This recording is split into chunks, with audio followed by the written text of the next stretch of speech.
Сәлеметсіздер ме? Мен бүгін сіздерге мектепке даярлық сыныбы мен 1-ші сыныпқа арналған артығын тап ойынын ұсынғым келеді. Ойынды бастамас бұрын менің каналыма жазылып, лайк басып, комментарий жазуды ұмытпаңыздар.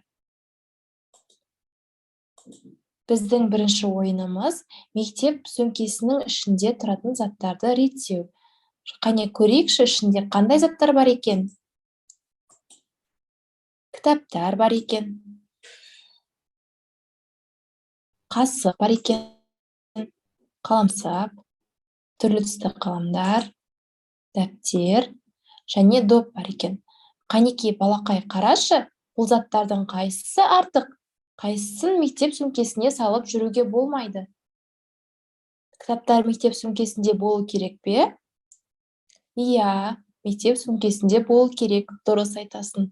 Ал қасық ше? Жоқ, қасық болмау керек. Демек, бұл жерде артық зат қасық. Келесі, түрлі түсті қаламдар мектеп сөмкесінде болу міндетті ме? Әрине, мектеп сөмкесінде түрлі түсті қаламдар болуы міндетті. Ал дәптер? Дұрыс айтасың, балақай. Дәптер болмаса, біз жазу жаза алмай қаламыз. Келесі, доп. Мектеп сөмкесіне доп салып жүруге болады ма?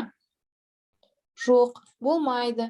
Демек, келесі артық затымыз доп екен. Қане, енді өзің айтшы, бұл жерде артық заттарды аташы.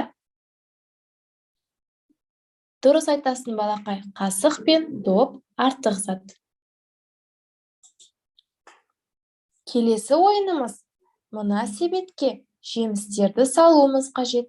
Көріп тұрғандай, бұл жерде жемістер мен көкөністер араласып кеткен. Қане қарашы, алма жеміс пе, әлде көкөніс пе?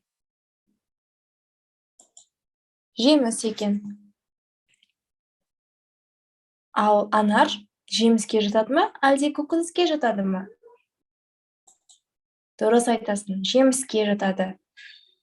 Келесі, қияр жеміске жатады ма, әлде көкөніске жатады ма? Көкөністерге жатады. Келесі, банан жеміс па, әлде көкөніс пе? Жемістерге жатады. Ал алмұрт ше? Дұрыс айтасың, балақай, жемістерге жатады. Ең соңғы біздің қалған суретіміз ол қызанақ. Дұрыс айтасың, қызанақ көкөністерге жатады. Демек, біздің себетке алманы, анарды, бананды және алмұртты салады екенбіз. Жарайсың, балақай, сен бүгін өте керемет жұмыс жасадың. Мұғалімнің айтқан тапсырмаларын орындап, есіңде сақтап жүрсең, осындай тапсырмаларды жылдам әрі дұрыс орындайтын боласың. Сәттілік, сау болыңыздар.